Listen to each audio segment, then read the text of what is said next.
Am I in? All right. All right. Hello, it's Dr. Jan, and I'm back doing a live. That's right, I've changed the time. So hopefully that will work.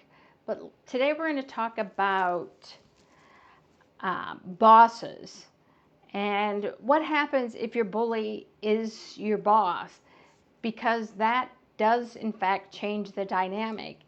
The other thing we know is about, according to the Workplace Bullying Institute, about 65% of bosses are bullies. And if your boss is the bully, it changes things, because your boss or your supervisor, right, they're the person you would go to report bullying. And if they're the one doing it, then you don't have as much recourse for action. And really, does that make that big of a difference? I'm not sure, because one of the things we know is that when you're trying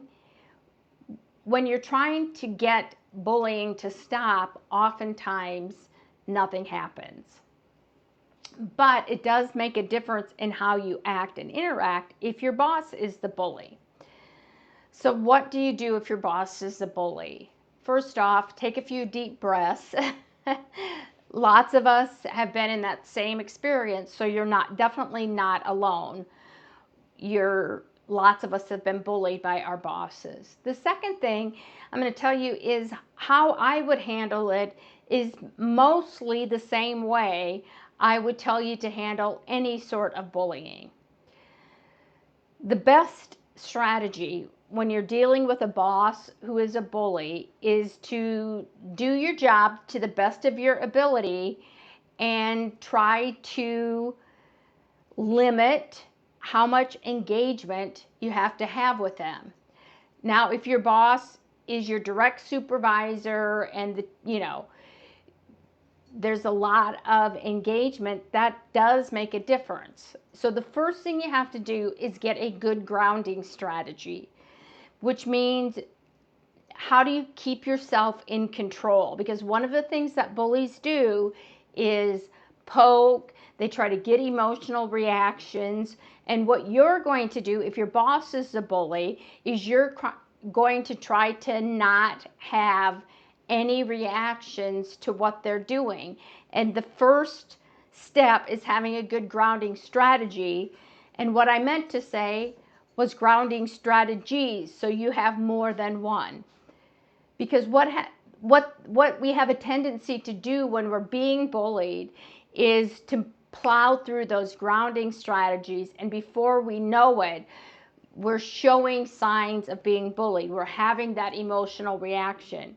So we want to stop the emotional reaction. And I'm going to say this, that's not easy. Because first off, it's painful to be bullied, especially when you're being bullied every day by your boss and multiple people. That takes a toll. So learn several grounding strategies. Deep breathing is a good one. I used to, now this is terrible to say, but when my bully was bullying me, and because a lot of what they were saying wasn't really relevant to my work, I would go into my own head and make lists. I would count, and I would tune out the bullying, and I would pay close attention if they said anything work related.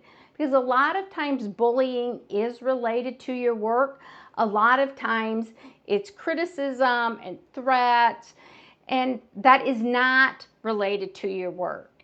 Okay, so try to tune out the criticism and the put downs and tune into when they say something about work, right? So you just kind of block them out of your head, for lack of a better term. Okay, and get good grounding strategies. Deep breathing, count, make lists. I used to squeeze my fists so my nails would rub slightly on my hand, so I could just feel that, and I would focus on that little twinge when my nails would clench into my hand. The other thing is learn how to respond to them neutrally. So if they say something like, Jan, I can't believe that you're never on time and you're always late. Again, that doesn't mean I'm late. Because they're saying it doesn't make it true, right? And so I don't need to defend myself. I don't need to say, oh, I'm always on time. What I'm going to say is a neutral response, which is, okay, I hear what you're saying. Yep. Right. And you want to do that as much as possible, especially when you're having a lot of contact with your boss. The problem with having a boss that's a bully is they're directly connected to any promotions you might get, any salary increases, or those sorts of things. So let's say, for example, that your boss has your evaluation or your professional development response or whatever it is, right? They're giving their thoughts on your professional, on who you are as a professional. And you know that some of the things they have in the evaluation, because generally what happens is you get the evaluation ahead of time, you get to read it, and then, you meet. So you have the evaluation ahead of time, okay? What you want to do is go back into your documentation and your evidence.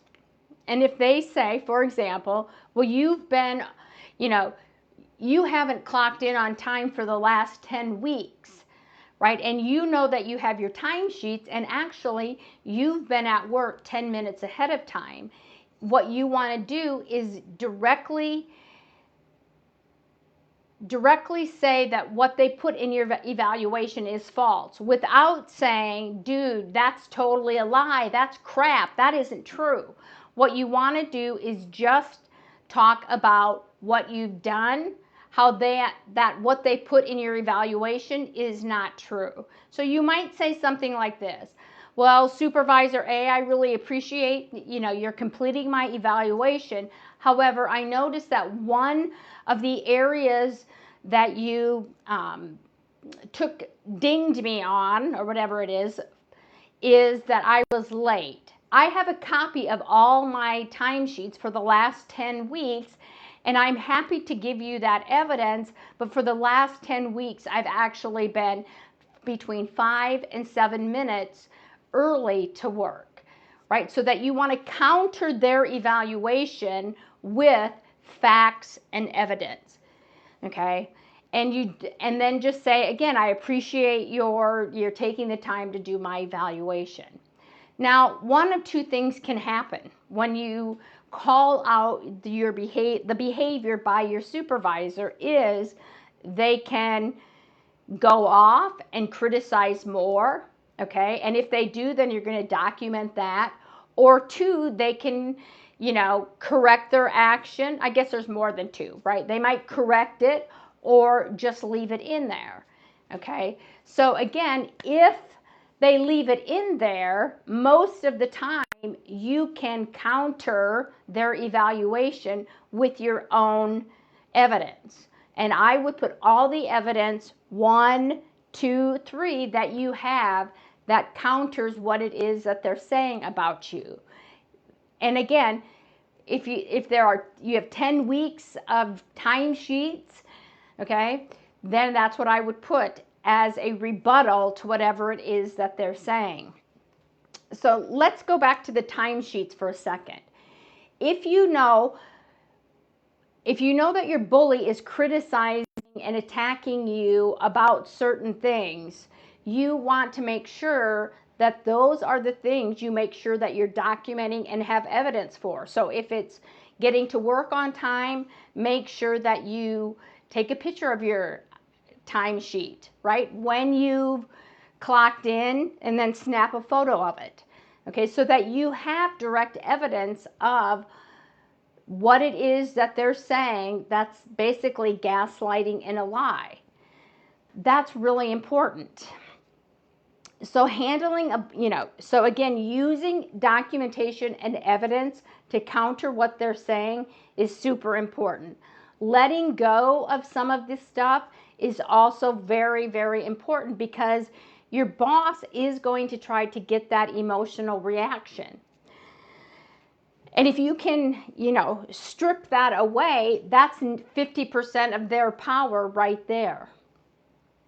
The other thing I think is really important, one thing I just touched on, if your boss is your bully, is to document, is to keep and collect evidence around what it is that they're doing to you, right?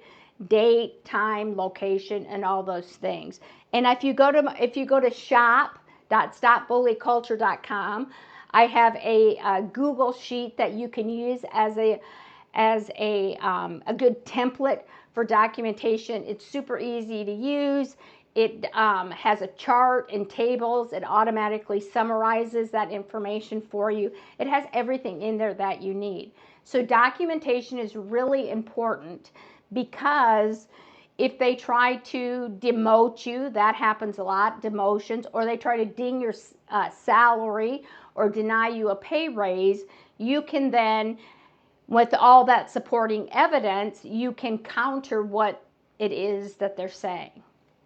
So if you have opportunities to put things in your HR file, then I would 100% recommend that you do that, right? So if they have their evaluation and it's negative, that you respond to that evaluation with the evidence that shows that your boss is not evaluating you critically.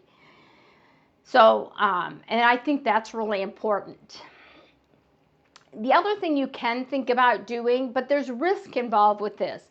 Whenever you go above your boss or you go to HR, there's always a risk factor for you that's considered, quote unquote, escalating what's happening between you and your boss, okay?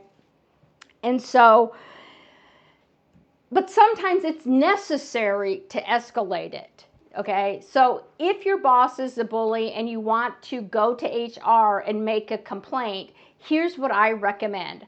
First off, if you're in bully culture, one of the things that you have to be very, very cognizant about is, who are you trusting?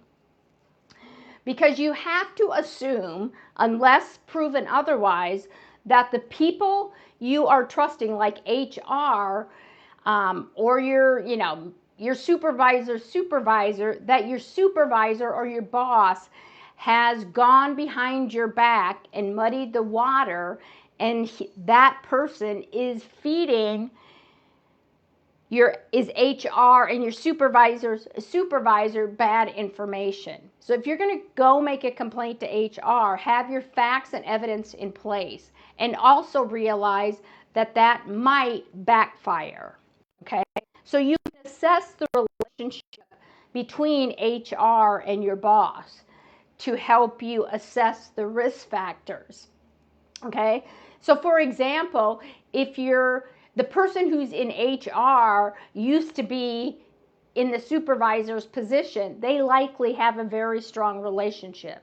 If the person from HR is new, that's a totally different scenario.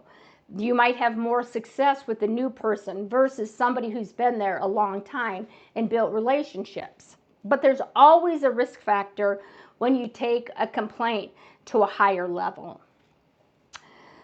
This is going to be something that I think, if your boss is a bully, everybody should think about across the board. And that is this a job I should stay at, or is this a job I should think about leaving? Because if your boss is the bully, the likelihood that bullying is going to stop is zero. And the other thing that happens when your boss is the bully, they have a tendency to get other people on the bandwagon. So it's not just your boss that's going to be bullying you. The likelihood that more people in your agency or organization will be bullying you is significantly high. So you have to ask yourself, do I want to stay at this job where my boss is a bully? You don't have to leave, and you don't have to leave tomorrow. I just think at some point, for your own well-being, both personally and professionally, that's a question that you should ask.